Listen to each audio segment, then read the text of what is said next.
She was dragged off her own doorstep by two men dressed in fictitious uniforms.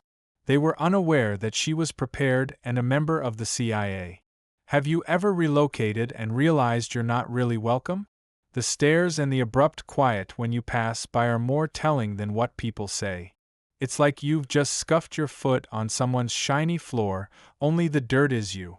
When Danielle Materialist pulled into her new driveway in Mission Viejo, California, it felt that way. She recently purchased a 2-story house with a wraparound porch, a magnolia tree in front, and the tranquility she had long sought. Danielle was only 38 years old when she retired, transitioned out from the CIA, but her bones carried more miles than most. Most people couldn't pronounce the things she had witnessed. The loud stillness that may result from being the lone black woman on a neighborhood full of retirees with matching lawn gnomes, however, was what shocked her the most at this point. Danielle wasn't ostentatious. She was wearing a flannel knotted around her waist, loose jeans, and a tank top. Hair retracted into a bun. She was constantly occupied with gardening, sanding down antique furniture, and occasionally adjusting a home security camera. She was private. That was the agreement. Low-key. She tried waving at the neighbors the first week and received tight nods. They stopped feigning to visit her by the third week. Except for one woman, 62-year-old Brenda Littlefield. Watched from her window as if the surveillance was covered by her HOA dues. Brenda had the ability to recall every house number, recycle day, and misplaced lawn blade. Brenda walked across the grass in her home slippers one morning while Danielle was enjoying her coffee on her porch and going about her daily routine. "Morning," said Brenda. No grin. Danielle gave a slow nod. "Morning." Brenda glanced at the small metal table with a single planted aloe, then down at the wicker chair Danielle had set up on the porch. "You know," Brenda said, "this neighborhood follows certain aesthetic standards." Danielle peered at her through her mug's rim. "This neighborhood has a lot of things, but I don't remember voting you porch police." Brenda's eyes narrowed. "Just letting you know, the HOA takes violations seriously." Danielle grinned, composed and unconcerned. "Fantastic. They can then tell me for themselves." Brenda stood a second longer like she wanted to say more, but turned and walked off. Danielle sat back, watched her disappear through her front door. Then she turned her head slightly toward the tiny security camera tucked under the porch light. She'd already saved the footage. Because experience taught her something real early: when folks can't find a real reason to come for you, they'll make one up. But this wasn't paranoia. Not anymore. That night, she logged onto her laptop, opened a secure program most people never knew existed. She typed one line. Potential soft probe. Location, residential. Passive surveillance, activated. She didn't know exactly what Brenda was stirring up, but if it was anything worth seeing, the camera she installed inside and outside would catch it. And she wouldn't be watching alone. But what Danielle didn't expect was that the real threat wasn't Brenda. It was coming on Saturday, and it would walk straight up her driveway like it owned the place. Saturday morning came like any other. Blue sky, birds doing their thing. Danielle was on the porch again. Same chair, same coffee, same aloe plant soaking up sun like it paid rent. Peaceful. At least for the first few minutes. Then she saw them. Two men, mid-30s maybe, coming up the sidewalk side by side. They weren't rushing, but their walk had a purpose. Like they'd been here before. Like they were used to being listened to. Matching navy polo shirts with Brookstone Glen HOA enforcement embroidered on the chest. Khaki tactical pants. Heavy boot. One had a laminated badge clipped to his belt. The other carried a clipboard and a cheap-looking radio that squawked random static like someone left a toy on. Danielle raised an eyebrow. She didn't move from her chair. They stopped at the foot of her porch step. The guy with the badge spoke first. "Ma'am. Morning. We're with the Brookstone HOA Compliance Division. We're doing spot checks on community regulations. Got a few notes on your property." Danielle took a sip of coffee. "You got a name?" "Yeah. Officer Nichols." My colleague here is Officer Breck. Officer? She repeated, her tone flat. You're police now? It's just a title, ma'am, Breck chimed in. We're here for a routine inspection. Just need you to step off the porch so we can assess and document. Danielle looked down at them, then slowly set her mug on the table. No. Nichols blinked. Excuse me. I said no. You're not setting foot on my porch. You're not walking my property. Not without proper authorization. So unless you've got paperwork or a warrant, I suggest you take your little clipboard and keep walking. There was a pause. Nichols's jaw tightened. He wasn't used to being told no. Ma'am, refusal to comply with HOA inspections can result in fines or formal action. Danielle stood now. Calm. Still barefoot. Still casual. Show me the ordinance. Show me something with a signature. Something notarized. Otherwise, you're trespassing. Beck stepped up one stair. Just one. Danielle didn't flinch. That's close enough. We can have you removed from the property, he said. For a chair and a plant? Danielle laughed once. You don't even live here, do you? Nichols shifted.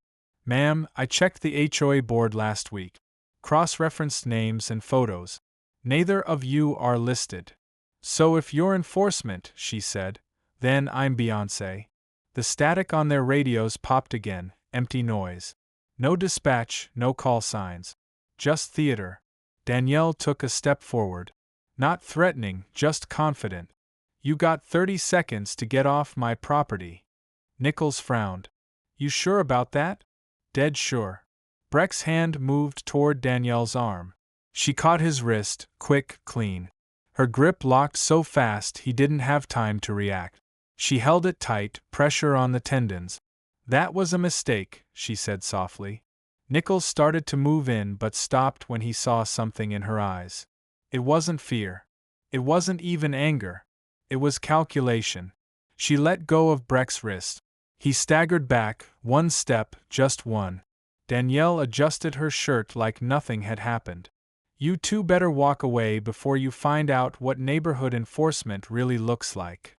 They stared at her, weighing their next move. But before either of them could act, something shifted off the street, out of view. Just enough to make them pause. Because Danielle hadn't been bluffing. And her reinforcements were already closer than they realized. Breck backed off. Not much, just enough to mask the shake in his wrist. Nichols tried to recover the upper hand. This attitude isn't going to help you, he said, straightening up like he still held the cards. Danielle didn't blink. Neither will impersonating authority. So let me make this clear. You step on my porch again, I'll file charges for attempted assault and trespassing. And I'll have the footage to back it up. You recording us? Danielle pointed to the light fixture above them. Tiny red glow. Camera tucked neatly underneath. Try waving, she said, tone cool as ice. It's streaming live. Nichols exchanged a look with Breck. That was the first real crack in their act. They'd expected someone who would fold, not someone who knew the game better than they did. Still, they weren't ready to back down. Breck squared his shoulders. We've dealt with difficult residents before. Danielle smiled, tight, precise. That right? You break into their homes too. You're escalating this, Nichols snapped. We gave you a chance to comply. Danielle tilted her head, eyes scanning their outfits again. No real name tags. Generic boot. Their radios hadn't uttered a single word since they arrived. Not even fake codes. Just random static. These weren't HOA reps. These were amateurs in costume. You don't work for the HOA, she said. You don't even live in Mission Viejo. Nichols hesitated, just for a second too long. You don't know that. Danielle took a step down onto the top stair. Now she was eye level. Actually, I do. Public records. Voter rolls. Car plates. I know where everyone on this block lives, what time trash pickup is, and what day Brenda Littlefield's pacemaker app sends its signal to her daughter. I've been watching, just like you've been watching me. Breck shifted uneasily. You're paranoid. No, she said sharply. I'm prepared. Big difference. Then the radio clipped to Breck's belt chirp. Not static this time, a voice. Units in position. Do not engage. Repeat, do not engage. It wasn't their voice. Breck snatched the radio off his belt, clicked it off. Too late. Danielle raised an eyebrow. Oops. Nichols's voice dropped. What did you do? I did what any law-abiding resident does when strangers in cosplay show up making threats. I called someone. Breck reached for his waistband. Danielle didn't hesitate. She stepped forward fast, catching his forearm mid-motion and twisting him sideways in one fluid move. He grunted and dropped the radio. Clattered on the step. Nichols reached into his pocket. Don't, Danielle said, voice low, firm, measured. But he didn't listen. And then, 3 sharp clicks echoed from behind the hedge line across the street. Not loud, but distinct. Danielle didn't even have to look. She knew the signal. Seconds later, 2 unmarked black SUVs rounded the corner, tires humming against the pavement. No sirens. Just speed and purpose. They stopped right at the edge of her driveway. 4 men in plain clothes stepped out. No nonsense. One of them, slim, glasses, wearing a weathered UT Austin hoodie, walked up to Danielle without so much as glancing at the imposers. You good? He asked, calm as if they were discussing lunch. Danielle nodded. They touched me. The man turned to Nichols and Breck, who were now frozen in place. Both of you, hands where I can see them. Nichols looked like he wanted to run. You take 1 step, the hoodie guy said, and I'll personally make sure you're federally processed before you can blink. Breck raised his hands slowly. Not so tough now, huh? Danielle murmured. Hoodie guy pulled out a badge, a real one. Quietly flipped it open just long enough for the 2 men to get a look. Federal Task Force. You 2 clowns just impersonated housing officials, attempted entry, and laid hands on a resident under surveillance protection. Nichols started to speak, but Hoodie raised a hand. Don't bother. We've been watching you. You've been on 5 blocks this month alone, targeting homes owned by black residents, using fake violations, fake uniforms, fake threats. Danielle crossed her arms. Told you it was a mistake. But what came next wasn't just about arrest. It was about uncovering the pattern, and making sure these 2 weren't just puppets in something even uglier. Danielle didn't move from her spot. The men with badges had it under control, and she wasn't about to play into anyone's idea of panic. She sat back down in her chair. Calm again, legs crossed, watching like it was just another episode on TV. Inside her house, the surveillance system continued its quiet work. 4 live camera angles, from the porch, street, hallway, and kitchen window, fed into a secure server. She had access from her phone. The feds had access from theirs. None of this was an accident. The man in the hoodie, real name Terrence Mays, nodded once toward the SUV, signaling the other agents to move in. Breck and Nichols were cuffed quietly, without a struggle. Their mouths moved like they wanted to say something, maybe to explain it all away, but nobody cared. Danielle glanced toward Terrence. They on the list? Terrence gave a short laugh. Breck? Yes. Nichols, new face. Probably a recent recruit. So they're recruiting now? She asked. Terrence's face tightened. Yep. Started about 8 months ago. Somebody's organizing this, Danielle. It's not just random harassment anymore. We've had incidents in Arizona, Oregon, even parts of Ohio. Always the same thing. Black homeowners get approached by fake HOA enforcers. Threatened. Intimidated. Sometimes even burglarized later. Danielle didn't blink. And how many people have you stopped? Not enough. She stood again, slow and deliberate. Her eyes followed the agents as they began to sweep Nichols and Breck's vehicle, an older model black Dodge Durango with no tags on the front and a missing parking permit. Classic sloppiness. They're getting bolder, she said. They didn't even try to hide it. That's why we activated your node early, Terrence said. We had you on the passive watch list. You were supposed to just report anything suspicious. But your last two flag entries were sharp. Accurate. You spotted a pattern faster than our data pull. Danielle smirked. I didn't forget how to hunt. Terrence nodded toward the car. They had burner phones in the glove box. Body cams that weren't recording, just for show. Looks like they've been filming the homeowners, though. Danielle's eyes narrowed. To what? Humiliate them online. Build a case.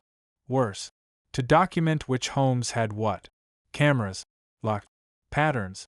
Some of those clips were time-stamped weeks before they made contact. They're building profiles, Danielle said quietly. She sighed. This isn't about HOA violations. Nope. It's organized intimidation. Across the street, Brenda Littlefield had her curtains pulled halfway open, watching, pretending not to. Danielle caught it, held her gaze. Brenda flinched and yanked the curtain closed. Terrence followed her eyes. Neighborhood still treating you sideways? Danielle gave a dry laugh. Only when they think I can't hear them. He nodded. You want us to escalate presence out here? Regular drive bus? Or keep it low and tight? Keep it low, she said. If they're watching, let them keep thinking I'm alone. Terrence stepped a little closer, lowered his voice. You sure you want to stay here? Danielle paused for a moment, then looked out toward the quiet street. The perfect hedges, the mailbox with her name printed in clean black letters. I've lived in war zones with less tension than this cul-de-sac, she said. But I'm not going anywhere. That's the whole point. They want us to feel like we don't belong. Like we're visitors in our own homes. Nah, Terrence looked proud. We'll monitor the comms, he said. We'll sweep for connections between these two and whoever's running the ops in Oregon. If anything comes back dirty, we'll knock again. Danielle nodded. You know where to find me. He gave her a two-finger wave and walked back to the SUV. Danielle picked up her coffee, still warm, and took another sip. But as the black SUVs pulled away and the street grew still again, Danielle knew the story wasn't over. Not yet. There were bigger questions now and someone else out there pulling the strings. The next week rolled in quiet. Too quiet. No strange cars, no shady visitors, no Brenda with her binocular stares. The neighborhood almost felt normal, but Danielle knew better. Quiet only meant one of two things. Either the storm was done, or it was just circling for a second pass. She spent her time checking camera feeds, cleaning weapons she no longer carried officially, and filing notes with Terrence's task force through the encrypted system. They hadn't heard from Nichols or Breck since the arrest. No court dates, no media noise, no warnings to the community, and that was suspicious. Then, on Wednesday afternoon, a notification popped up on her phone. Movement on the back alley cam.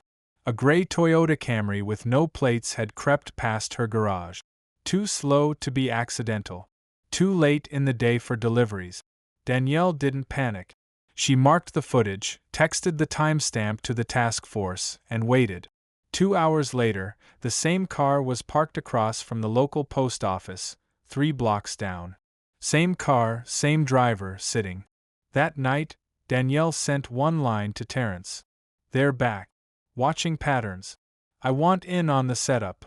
3 days later, she was sitting in a rental car, 5 neighborhoods away. Not as bait this time, but part of the trap. Terrence had greenlit a sting operation. The plan. Leak a pony HOA complaint through one of their known forums, claiming a homeowner had refused to comply, was wealthy, had no security, and could be moved on, all of it fake. The home was wired up, the cameras live, agents in place inside and across the street. Danielle volunteered to play the homeowner. I know how these guys think, she said. They don't want confrontation. They want easy targets. They need to feel in control. I'll give them just enough rope.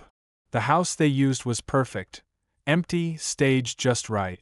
Porch furniture slightly out of line, a camera just a little too visible, lights on a timer, curtains slightly open. Every detail calculated to draw them in. And sure enough, on the second night they came. 3 of them this time.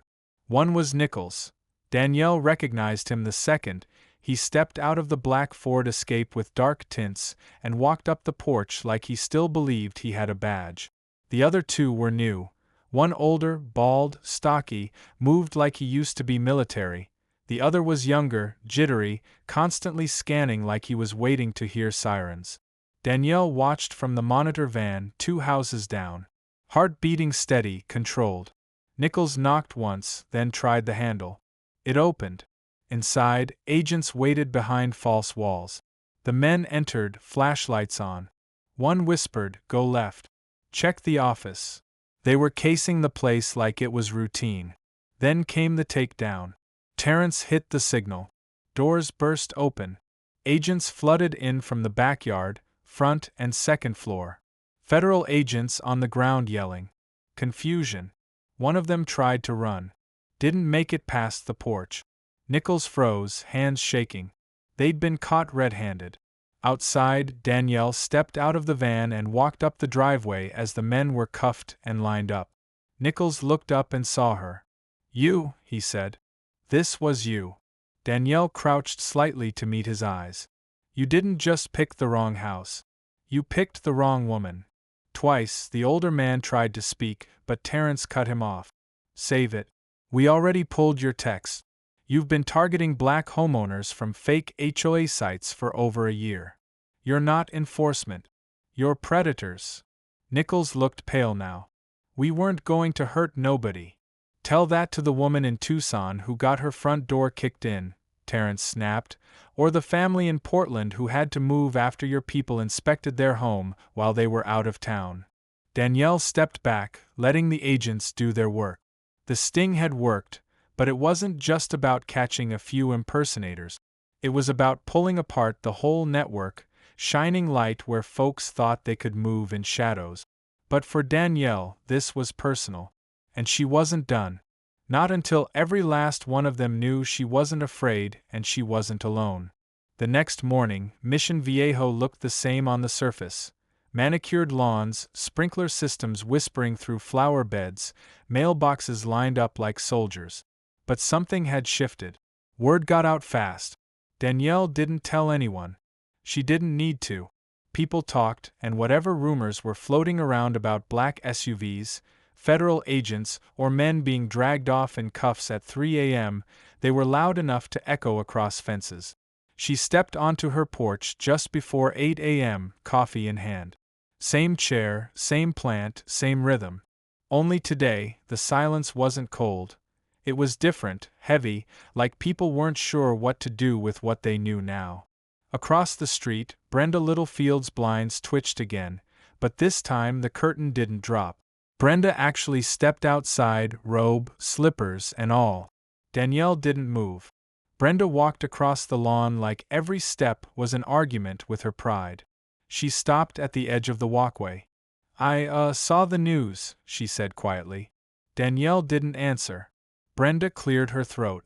"They said those men had been doing that all over, impersonating officials, breaking into people's homes." Danielle raised an eyebrow. "Yep." Brenda stared at her feet. "I guess I owe you an apology." Danielle took a slow sip of coffee, letting the moment stretch. "I didn't believe you," Brenda added. "When you said they weren't legit, I thought, well, I didn't think you were lying. I just didn't want to get involved." Danielle gave a short nod.